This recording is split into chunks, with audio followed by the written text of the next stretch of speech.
કેમ છો બધા? મજામાં? જય શ્રી કૃષ્ણ. મારા જેઠ છે ને ઇન્ડિયા આયા હતા જર્મનીથી. તો ત્યારે છે ને મારા સાસુએ એમના ફ્રેન્ડ લોકોએ ડિમાન્ડ કરી હતી ને કે આંટી લાડુ બનાવીને મોકલજો ઘઉંના. એવું મારું એવું છે કે કઈ દિમાગમાં સેટ થઈ જાય ને, દિમાગમાં નહીં, કઈ જોવે, વિડીયો જોવે, ફોટો જોવે, કોઈ પ્લેટનો કોઈ ખાતું હોય એટલે પાણી આવી જાય એના વડામાં. એટલે બીજા દિવસે કે ત્રીજા દિવસે તો એ જ વસ્તુ બનવું એટલે જોઈએ. ના, તો બહુ દિવસ થઈ ગયા લાડુ તો.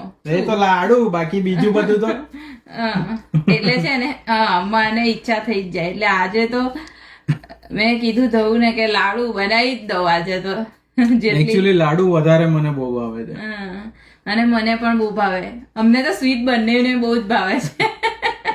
અને હે ને મારા ઘરે અમે લોકો બહુ જ બધો નાસ્તો બનાવતા હતા, બધી બહેનો અને મમ્મી મળીને. એટલે મને છે ને આદત જ છે. મારા પપ્પા એવું જ કે ચલો ઘરે બનાવી દો આપણે.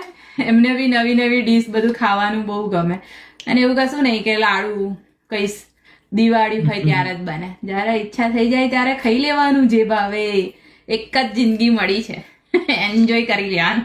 બોલો. આ દઉં વિડીયો નહીં બનાવવાનો કે બનાવવા લાગો લાડુ. બધું તો મહેનત કરી મેં. ખાવામાં તારી મદદ કરીશ, શું બનાવવામાં બી મદદ કરવાની. ખાવાનું તો તમારે નહીં ઈચ્છા ખાવાની.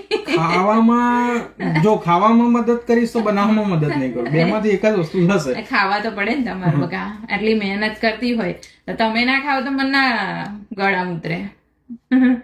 ચલો, જેને લાડુ ખાવા હોય એ આવી જજો કેનેડા.